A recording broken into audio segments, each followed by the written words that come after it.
Hello, everyone. So I'm back, and we've got to talk. So I'm being pursued, and this is an extension of the video that I made about being facing discrimination and bias in a hostile environment uh, last semester with a professor who is um, a black man. And he's a black man from Ghana, actually. So, and this is relevant. Basically, I reported all of that. It was to no avail. The man fudged my grades, all kinds of things. And they are they have decided this semester that they're bringing a case against me of anti-blackness, basically, against this professor, claiming that within an email that had no reference to him whatsoever, and I'll show it here, that I was referring to this man and that I was being anti-black, and that this was supposed to demean him, I guess is what they're trying to say, because of his blackness, the same blackness that we share.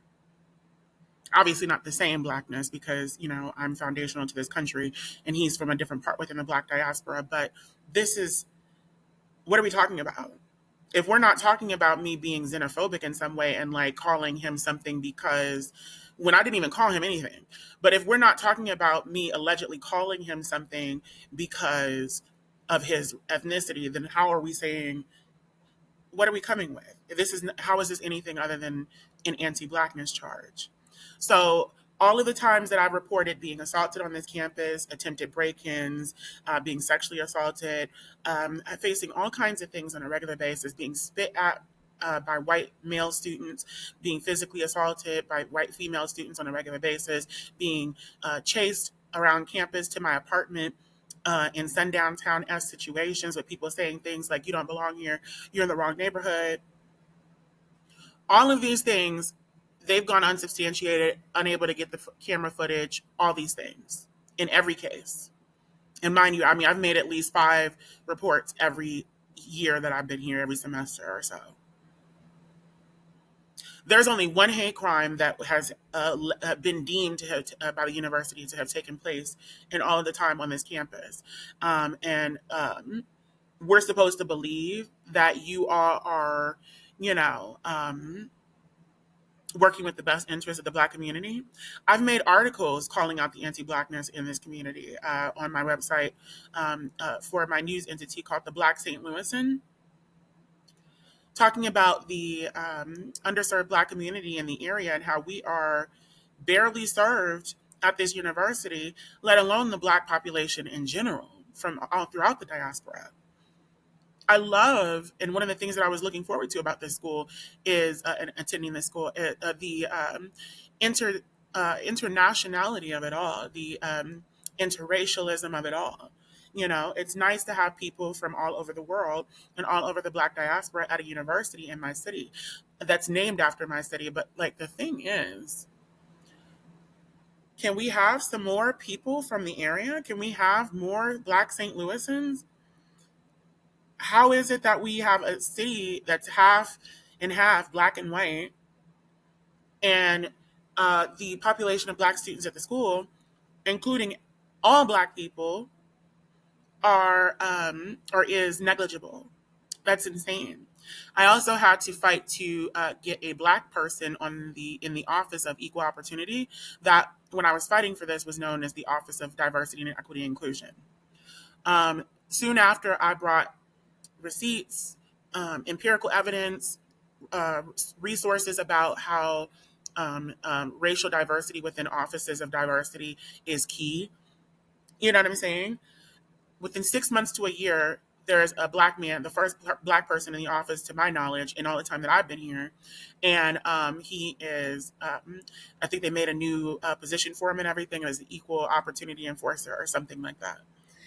So this pro-Black person, foundational Black American, is being hit with anti-Blackness charges.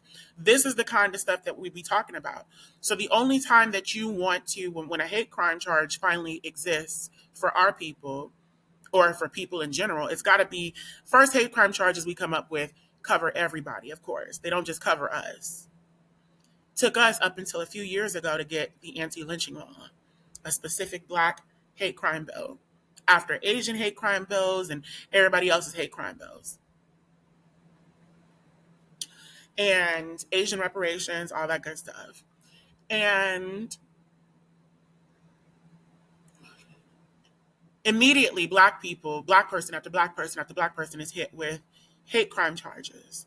But where are all the white people being hit with that? Why is it so difficult to get a white person facing hate crime charges when it's very obvious that he participated in a hate crime, or she, or they?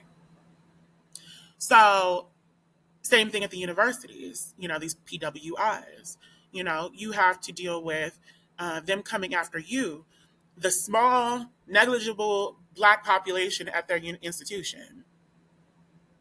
And they're going to go after you for anti-Blackness before anybody else.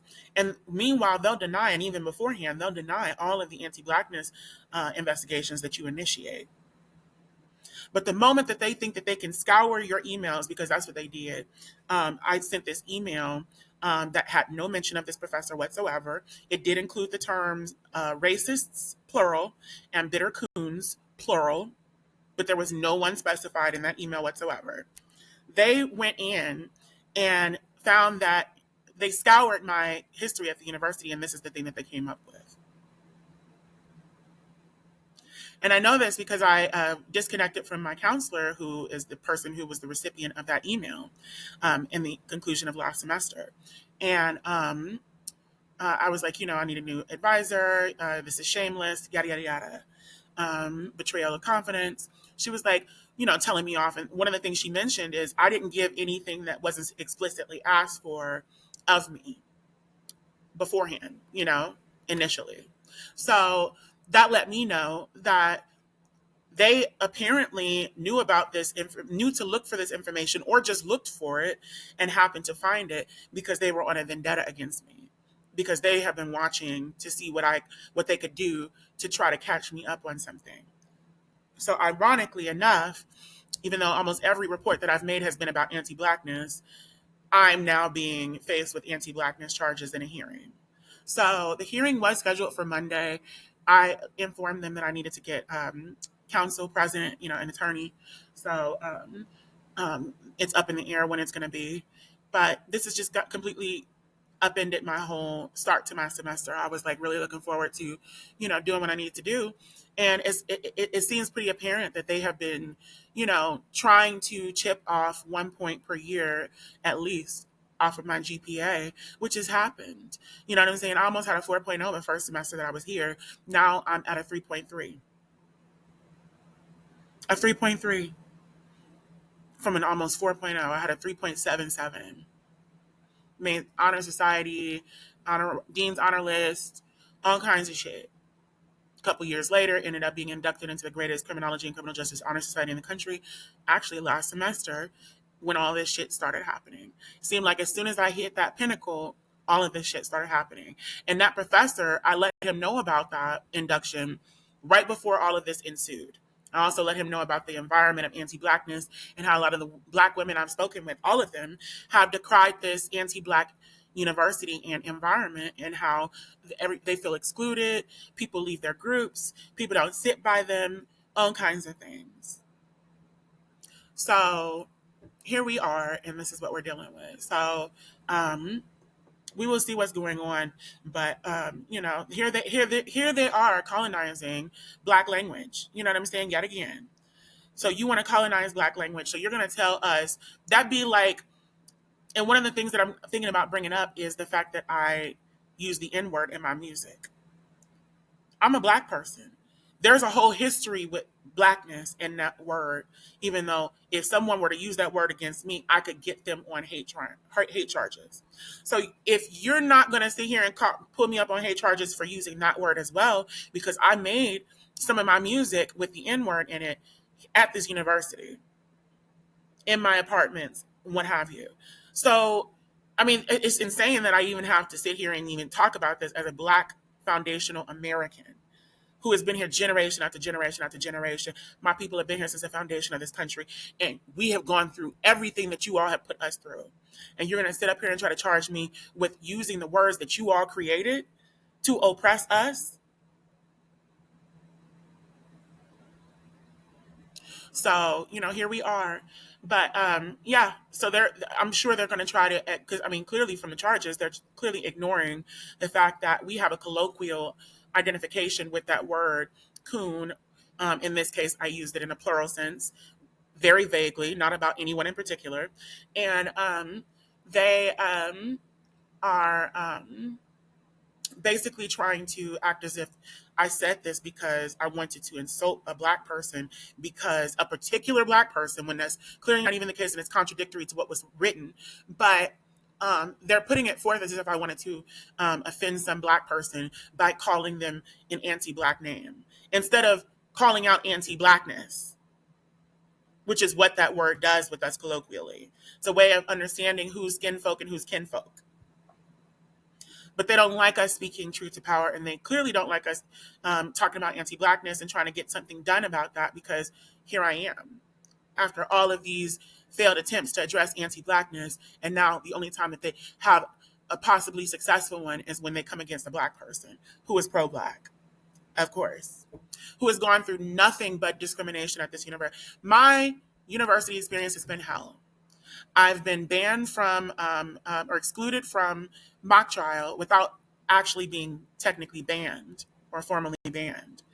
They just won't let me fucking do anything, and they remove me from the group. I've been excluded from so many different things throughout this university, including karate, which is one of the most things I was the most excited about when I first started here. I've been excluded from groups. I've had white men leave groups when it was just me and other black women. It's insane. I've been kicked out of class by white female professors because I told white female students, ma'am, ma'am, I don't appreciate how you just said what you said to me. Okay, Lynn, now I'm going to have to ask you to leave. And it's crazy because I'm just now realizing that sounds like you need to leave. But this is what I'm dealing with, you know? So, I could go on for days, but it's just insane to me. Like, it's just like, y'all really sat here. And this is happening because I let them know that I was going to sue after they let that man fail me last semester. And they collectively did not allow me a grade appeal. They allowed him to harass me. They allowed the class to harass me. They didn't do anything about the hostile environment. So I'm over here talking about um, an environment of anti-blackness, decrying that environment of anti-blackness within the same email that you're trying to say that I'm being anti-black. So, and it's funny because I feel like God is like really showing me things, because yesterday was like really crazy. I mean, it didn't end too well. I ended up getting the on-call residential advisor coming and knocking on my door for noise complaints, multiple from like my neighbors, and I'm just like, but not one person. You can say multiple, but not one person knocked on my door. Where's the neighborly? Where's the Jesuit community? This is the Jesuit school who's supposed to be touting this Jesuit personality and community, and how people are supposed to be, looking for the best of self and the best of other people and all this other stuff. Where is all of that at when you sit up here and you fucking call the authorities, call the peoples on somebody because the fucking music is too loud? Meanwhile, I can't walk through the hallway without fighting back fucking clouds of cannabis smoke, because y'all don't know how to smoke discreetly in your fuck ass place. But anyway, it started off very well. I feel like there was something that happened in the beginning of the day, but then I went to the grocery store after running some errands to finish and run my last errand, and I saw this beautiful woman, and she we ended up conversing or whatever. Found out that they were Nigerian. She asked me if I was Nigerian. I was like, well, no, but I sing in Yoruba. And her friend was like, wait, I'm Yoruba. She was, the girl who I was speaking with initially, she was, I think, Igbo. So, it's like, she was like, throw something down real quick. Since you're singing Yoruba, what you got? What you got? and I got into it, and they were loving it. I killed it on the spot. It was so cool, and it was people watching and all kinds of stuff. It was a really, really cool interaction. And I mean, it really was. It was very magical because, like, immediately I felt it was really magical that she thought I was Nigerian, even though I'm not. Because I'm just like, wow, like, it's just another thing that proves that, we have connections with each other. We just are being, fucked with by this white supremacy and these white supremacist mindsets that a lot of us even have. But that are causing a lot of people to come to this country and like shit on us and causing a lot of tension between our groups in general. But that happened. Then I left and I went up to my apartment. I live on campus. So I get up to the front desk and I'm talking with this black woman at the front desk about the situation. And she's like, this is insane. And oh, I remember the thing that happened earlier. It was before either of those situations. In the beginning of the day, I called Res Life to ask about like what the situation would be if I were being kicked out, how soon would I be having to leave, what's that process look like, all that other stuff. Because I'm just preparing myself for the worst. Because I know, I mean, the school. I've been saying that I've been fighting anti-blackness at this school for the longest. I mean, I'd be daft to believe that wouldn't be involved in this. But I mean. Especially with the fact that it already is. I mean, just with the charges alone. But what do you call it? I spoke with this black woman who is also a student here, and I could tell she was black by her voice. So I started, letting her know what was going on. I gave her more details about the situation, and I ended up breaking down on the phone, not because of my situation. It was right when I was telling her something about the black women at this school and how what they've been going through and how I'm trans. So I understand that I have a different experience and that I'm bound to have a different experience in 2025.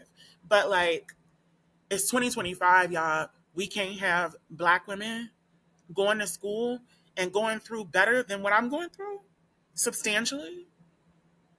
Substantially better. It shouldn't just be a notch above the. No, it should be substantially better. Honestly, none of us should be substantially better than the other. But in 2025, when we know that the world has problems with trans people, there is no reason that a black woman who's not trans should be going through what they be going through at this school. And when I was saying, I mean, these are some of the most beautiful black women, and I was about to say inside and out, but like, I got it was a culmination of like the beauty of black women that I was thinking about in that moment, especially the black women I was thinking about in particular, and like all of the things that and of course the internal and external beauty, but all of the other things as well that I was just talking about. It just all kind of hit me, that black women are dealing with these things, and that it's not far off from what I'm dealing with, and they don't have something to tell themselves every day about like, oh, okay, I'm trans, that's why. So it's like, I don't know, it just hit me a certain way. It really made me break down for a second because I was just like, this is not right. This can't be. Black women are the ones who have gotten us through everything in this country and out. So it's insane, but I'm gonna leave it at that. I might do a little bit more in the future, but my voice is out right now because I've been just like going through, and it's just ridiculous. But thank you. And I forgot to mention, I brought up the third interaction that I had, but I didn't mention, or no, I thought I brought up the first one, but I didn't mention exactly what happened. So I called Res Life to get that information and all that good stuff. I could tell that the woman I was speaking with was black. So I mentioned, a lot of the things that I have been going through. Or I mentioned the situation, and I mentioned a lot of the things that black women and I have been going through alike throughout the campus, and just how ridiculous it is, and how every black woman I've spoken with has said the same thing. And it was when I got to the point when I was saying, these are some of the most beautiful black women I've met. That was when I started breaking down, crying and stuff. But the the woman on the phone who's also a student, she was like, girl, don't cry. And she was like, but she confirmed. She said, I want to tell you, I'm telling you, everything that you said about the environment for black women at this university is absolutely true. It's 100% true. and she said I could sue. When it came to my situation, because it's just like, what the fuck are we talking about? Y'all really gonna sit up here and try to call me anti-black and come after me for anti-blackness in a situation like this where I'm decrying it? What? Okay, all right. She's like, they ain't gonna kick you out, but you know, it is what it is. She's like, I don't think they will, but we'll see. But it was so crazy. I mentioned that. And I wanted to mention it because God was really telling me something yesterday. Because then I saw her again. Literally, I go into so I meet those two Nigerian girls who also go to s.l.u, and what do you call it? The names were like Noma and Sova or something like that. And what do you call it? I get back here immediately. I see the lady at the front desk, the black chick at the front desk, and I'm talking with her, and she's like, giving me solidarity and stuff, and we having a good time. And then I find out that she is a woman who I had a great experience with too. I walked in last week at some point, maybe the week before, and I was like, "Oh, girl, don't you just love being black?" And it was after I had gone through a really bad situation because I'm black, and so I just was like, reassuring myself that blackness is uncrackness, but no, what do you call it? It's uncrackable. But what do you call it? Uh, I said, "Girl, oh girl, don't you just love being black?" And she was like, "Oh my gosh, I love it, yes." And I go on the elevator, I go back upstairs, and then I realize that I left something downstairs like 30 minutes, an hour later. So I go back down, and I just so happened to get on the elevator as the woman who I spoke with in Res Life is getting off. And I like jumped on the elevator real quick, like, thinking that I thought everybody was going down and getting off the elevator at the first floor. So I was being silly and I jumped in before she could get off. And I hate when people do that to me. So I was really mad. But I was like, I'm so sorry. And I think she heard my voice and was like, wait a minute. And she's like, did you call Res Life earlier today? I was like, oh my gosh. So I got out the elevator and I told the girl, go on up.